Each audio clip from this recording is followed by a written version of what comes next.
Flash Professional deals with a number of file formats for both authoring and output. Here we examine some of the most used file formats when dealing with Flash content. So here I am at my welcome screen in Flash Professional CS6, and I'm going to create a simple ActionScript 3 document here. And this creates, of course, a blank document for us. And you'll notice that it names it Untitled-1. This isn't yet any sort of a document format as far as a file goes until I actually go to File, Save.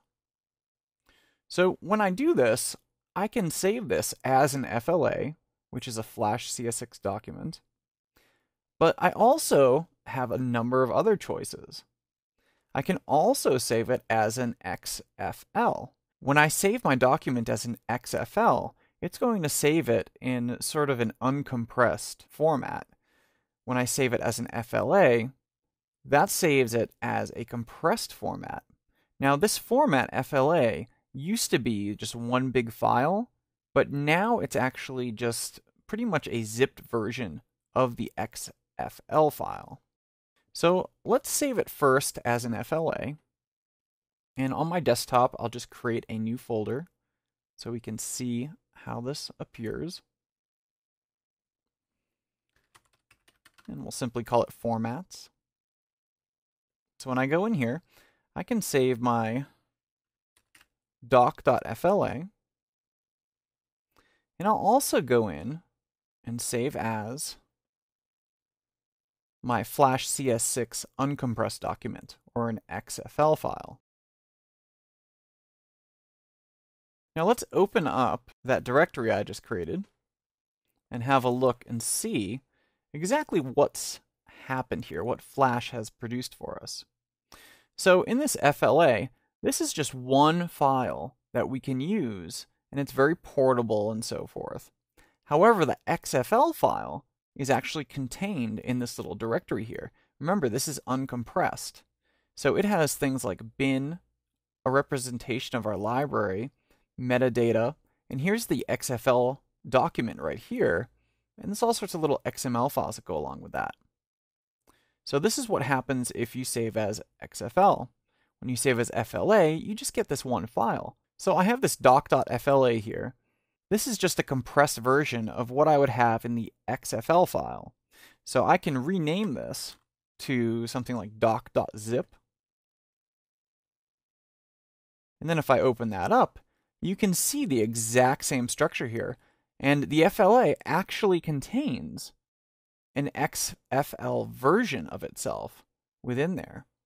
So it's important to recognize that no matter what format you choose, whether the compressed or uncompressed, it's actually saving everything the exact same way.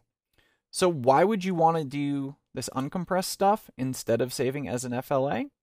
Well, if you're checking things into a versioning system, having all this stuff uncompressed and just raw files is going to give you a lot more leverage as far as what gets checked in at specific times. You can easily swap out library items and so forth. So it gives you a little more flexibility. However, the FLA format gives you more portability. So really, it's up to you and what you're trying to do in a specific project.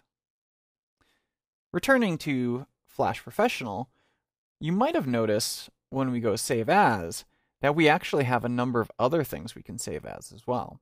So aside from CS6 documents, we can save down to previous versions.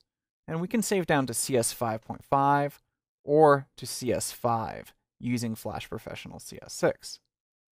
So as far as output formats go, that's all going to depend on our target here. So right here I'm choosing Flash Player. Anytime you choose Flash Player as a target, it's going to produce a SWF file. And a SWF file is .swf, and this is actually what's used embedded, if you will, on a website within HTML pages. So this is what you use to target Flash Player. And you can see here we can target Flash Player 5 all the way up to Flash Player 11.2. If I choose Air 2.5 or Air 3.2 for desktop, it's going to produce for us a .air or .air file. And a .air file is cross-platform, just like a SWF. except it's installed on the desktop. And it can be installed, in the case of 3.2, on Mac and Windows.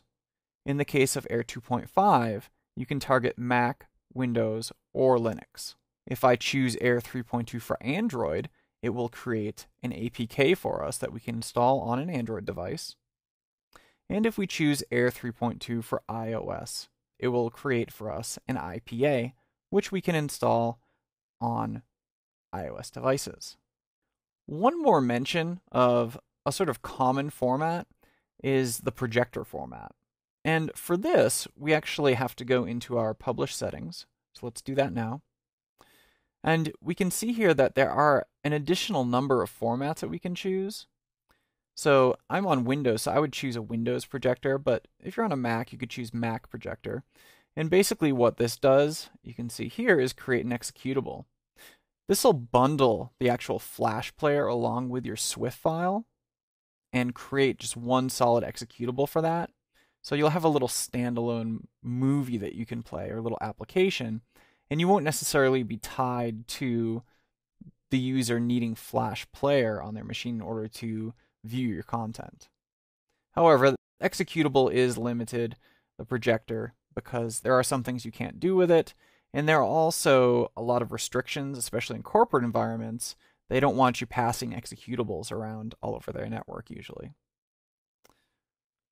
So this has been an example of the more common file formats for both saving and authoring Flash projects and also targeting Flash project output.